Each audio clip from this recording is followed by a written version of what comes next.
Kaum eine andere Stadt in den USA ist so republikanisch, so pro Trump. Vor 4 Jahren stimmten fast 80% der Einwohner für den Ex-Präsidenten. Ja, und die Zahlen bei dieser Wahl im November, die dürften kaum anders ausfallen. Aber warum ist das so? Unser Chefreporter Steffen Schwarzkopf hat sich in Bay St. Louis im US-Bundesstaat Mississippi umgeschaut.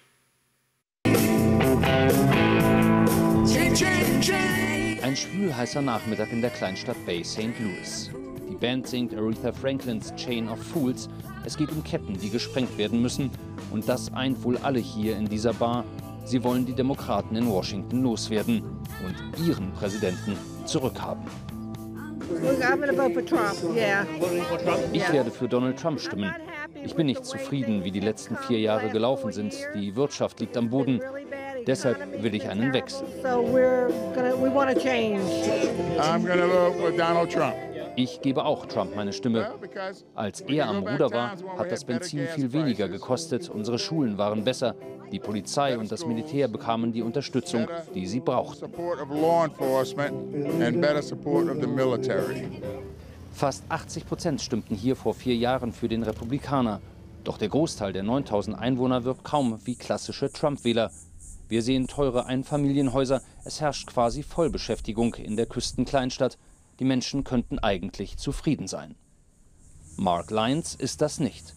Der 64-jährige Unternehmer hält die Demokraten schlichtweg für unamerikanisch und Trump für den richtigen Mann, trotz allem. Er ist unverschämt, teilweise denke ich fast peinlich, aber er ist, wie er ist. Er kriegt die Dinge gebacken und sein Herz sitzt an der richtigen Stelle.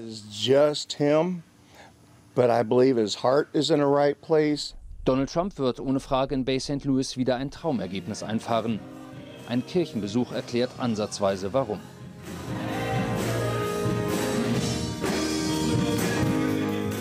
St. Rose de Lima heißt das Gotteshaus. Jeden Sonntag singt hier ein Gospelchor. Die Gemeinde genießt die Gemeinsamkeit. Die Menschen sind vereint durch ihren Glauben. Doch die Dinge haben sich verändert in den vergangenen 20 Jahren. Direkt nach Hurricane Katrina im Jahr 2005 verloren wir unsere schwarzen Gemeindemitglieder. Die Leute zogen weg und wir waren bis dato eine komplett schwarze Kirche. Jetzt können Sie sehen, 95% der Leute hier sind weiß oder stammen aus einer anderen ethnischen Gruppe. Ein Prozess, der in ganz Bay St. Louis vonstatten ging und die Kleinstadt über die Jahre zu einer Trump-Stadt werden ließ. Wir sind downtown in der Bücherei verabredet. Dort treffe ich Nell Frisbee. Sie ist Jahrgang 1937.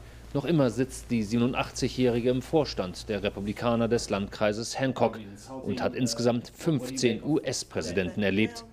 Darunter Franklin D. Roosevelt, John F. Kennedy, Ronald Reagan. Und wen liebt sie? Donald Trump. Oh, he's completely different. Oh, yes.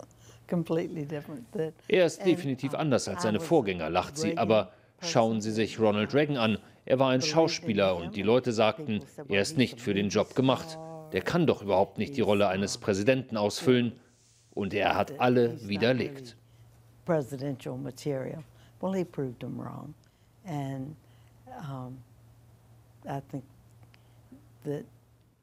Donald Trump ist ebenfalls grandios. Er wird für alle Amerikaner da sein, für die Arbeiter und alle anderen.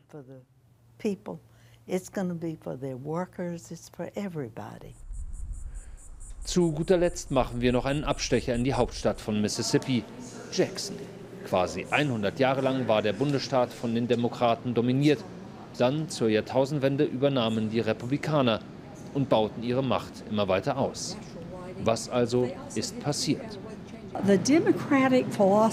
Die Philosophie der Demokraten ist zunehmend, erklärt diese Tourführerin, immer mehr auf soziale Unterstützungsprogramme zu setzen. Sie wollen einen Wohlfahrtsstaat. Natürlich gibt es Bedürftige, aber man kann das nicht mit der Gießkanne machen. Die Republikaner hingegen sagen, wenn du einem Mann helfen willst, gib ihm einen Job, sodass er seine Familie ernähren kann. Es kann nicht Aufgabe der Regierung sein, sich um ihn zu kümmern. Und so sind die Würfel bereits gefallen, was die Wahl im November betrifft. Mississippi wird wieder tiefrot republikanisch sein. und für eine Rückkehr von Donald Trump ins Weiße Haus stimmen.